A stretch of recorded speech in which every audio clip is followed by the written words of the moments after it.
Welcome to the Deep Dive. Today, we're going deep on something that, well, honestly, it might make you look at your phone a little differently. Like, is big tech, are they messing with free will? Yeah, it's a question that's it's coming up more and more, right? As we're just like living online practically. But before we even get into that, we got to figure out what free will even is. I mean, we think of it as making our own choices. Like nobody's forcing us, we're in control. Right, right. Like when I'm on Instagram, it's because I want to be, not because some algorithms, pulling the Yeah, strings. exactly. But here's the thing, that line between what we want and what we're being nudged towards, it's getting blurry, and that's where this whole attention economy thing comes in. Okay, attention economy.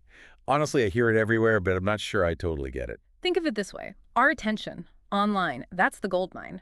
These companies, they're not just selling us stuff, they're selling us, like our data, how we think, to advertisers. So every click I make, every video I watch, that's all valuable info. Big time.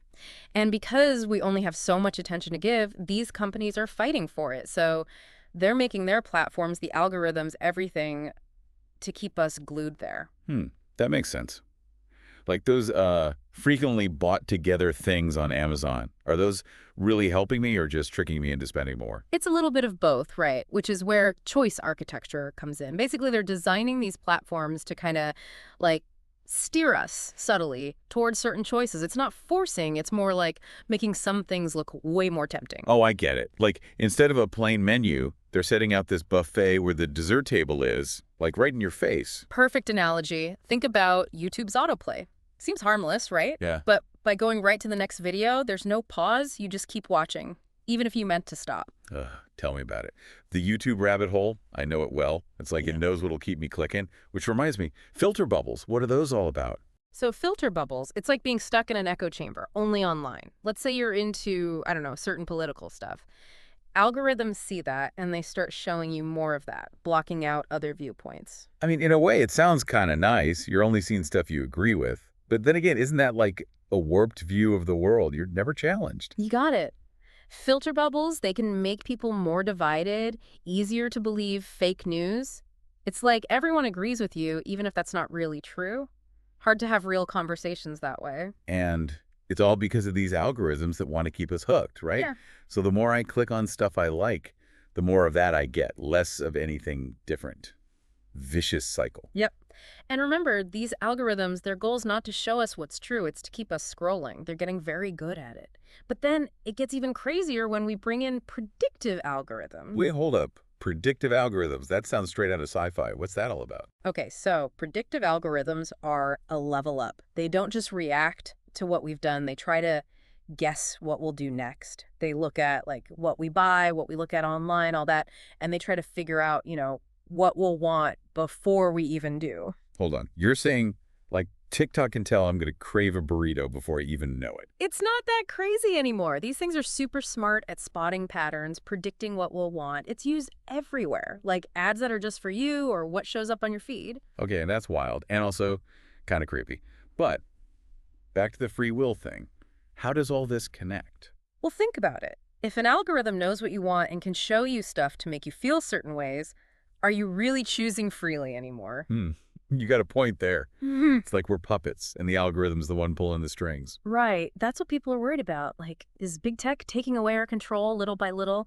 And when you add in all the personal data they're collecting, it gets even scarier. What about privacy? What about consent, in this digital world? Which brings us to, well, exactly that, privacy and all this data they're grabbing. Because to make these super smart algorithms, they need tons of info, right?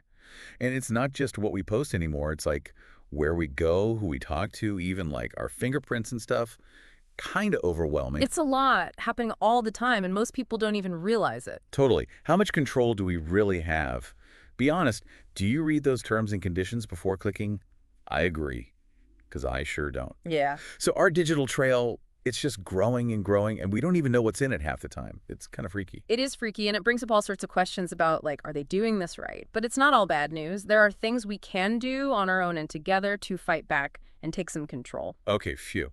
Because I was starting to get a little freaked out there. I get it. It's a lot to process. But the first step is just being aware. The more we understand how these systems work, how they mess with us, and what the risks are, the better we can, make smart choices online. So like they say, knowledge is power. You got it. And that's exactly what we're going to get into as we keep going with our deep dive.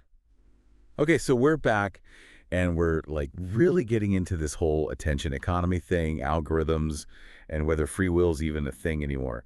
Before, we were talking about all the data these companies are collecting and how they use it to like guess what we'll do and even like kind of manipulate us. It's a little creepy, to be honest. So what can we do about it? Is there any way to like take back control in this crazy world of uh, algorithms and filter bubbles? It's not a lost cause. Big tech, they've got a ton of power, that's for sure. But it's not like we're helpless. We can choose, we can speak up, and we can do it together. Okay, that makes me feel a little better. But how do we even start? Like, what can we actually do to, change things up and get some control back? Well, a good place to begin is just being more aware of what you're doing online. Like, how long are you on different platforms? What makes you keep scrolling? And how are you feeling when you're online? So, like, if I'm doom scrolling on Twitter every night before bed, maybe that's a sign to, like, rethink my whole Twitter thing. Exactly. It's not about quitting the internet. It's more like using it in a way that works for you, not the other way around. Mm, Maybe set some limits, like only check social media at certain times or use those apps that, track your screen time and stuff. that's actually helpful. And what about all the data they're collecting? Anything we could do about that? For sure. Start by actually reading those terms and conditions. I know it's boring, but it's good to know what you're saying yes to when you use a platform or download an app. Okay, fair enough. I'll try to do that more. Anything else? Try out some browsers and search engines that are focused on privacy. They're usually better about not collecting so much data, Hmm. and there are more and more apps and services popping up that, give you more control over your own info. So it's all about like being proactive, trying to, keep our digital trail small and choose what we share. That's it. But it's not just about what we do alone, it's about what we do together, too. What do you mean by that, like doing it together? We gotta push for better rules, laws that protect our privacy and keep big tech from getting too powerful. And we gotta demand that these companies tell us how their algorithms work, what they're doing with our data. So like write to our representatives, support those groups that are fighting for like digital rights, that kind of thing. Exactly. We gotta get involved in the conversation, go to those town hall meetings, talk about it online, make our voices heard. And another big thing is, voting with our wallets.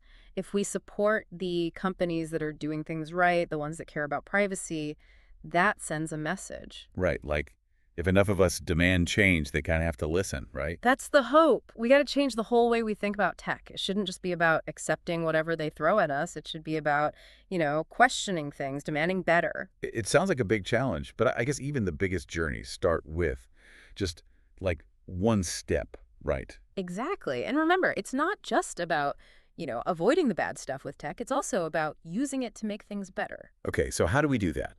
How do we make sure tech is actually a good thing for us and for everyone? We got to think about that right from the start when we're designing new tech, making sure it's good for people, ethical, all that.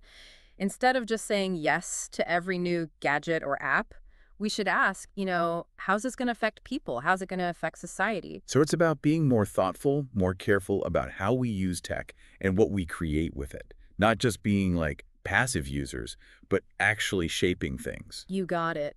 Tech is a powerful tool, but like any tool, it can be used for good or bad. It's on us to decide how we want tech to be in the future, to make sure it matches what we believe in as people.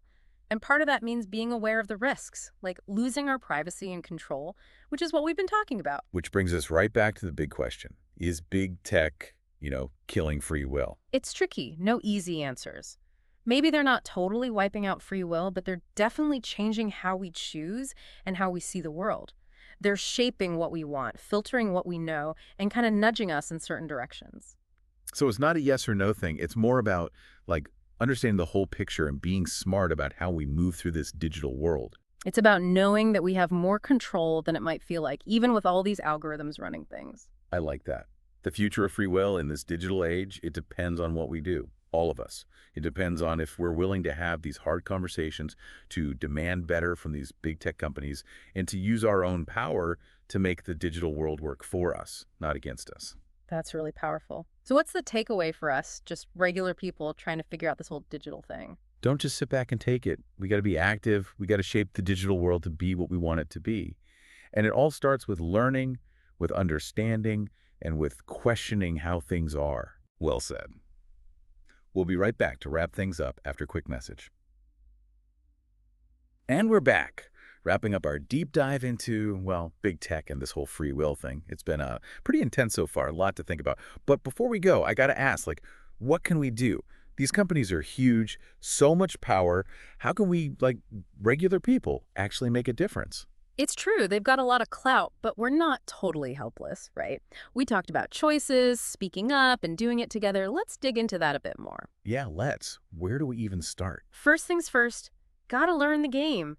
The more you know about how those algorithms work, how they gather data and use it, and what it means for like your own privacy, your own control, the better you can make smart decisions. There's a ton of info out there, articles, documentaries, even podcasts like this one. Okay, knowledge is power. Got it. What else? Be mindful of, like, your own digital trail.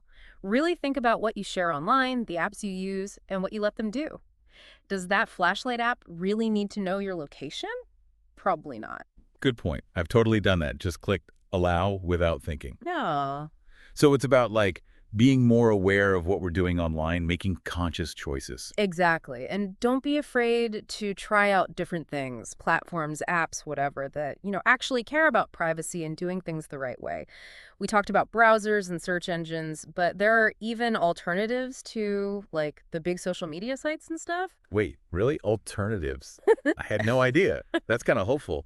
But what about like making a bigger impact? You said something about collective action before. What's that all about? Collective action is like teaming up to demand change, getting involved in the conversation, pushing for better laws and supporting those groups that are out there fighting for our digital rights for a better future online. So writing to politicians, going to those town hall things, supporting those organizations, all that stuff. You got it. And it's not just about big actions. It can be as simple as, talking to your friends and family about all this, spreading awareness, getting people to, learn more and care more. Because at the end of the day, if enough of us want things to change, they got to listen, right? That's the idea. We got to change the whole way we think about technology, not just blindly accepting whatever they give us, but questioning things, demanding better. It sounds like a huge task, but like every journey starts somewhere, right? Exactly. And remember, it's not just about avoiding the bad stuff with tech. It's also about using it to make things better. Right, right. Okay, any last words of wisdom for our listeners as we wrap up this whole deep dive into, well, the wild world of big tech and free will? Don't be afraid to question how things are. Don't be afraid to demand better from those companies that, kind of control our digital lives. And most importantly, don't think you can't make a difference. The choices we make now, all of us, they're going to decide what the world's like in the future. That's powerful stuff. Thanks for joining us on this deep dive, everyone. We hope you learned something new, maybe even feel a little more in control of your digital life. Until next time, stay curious,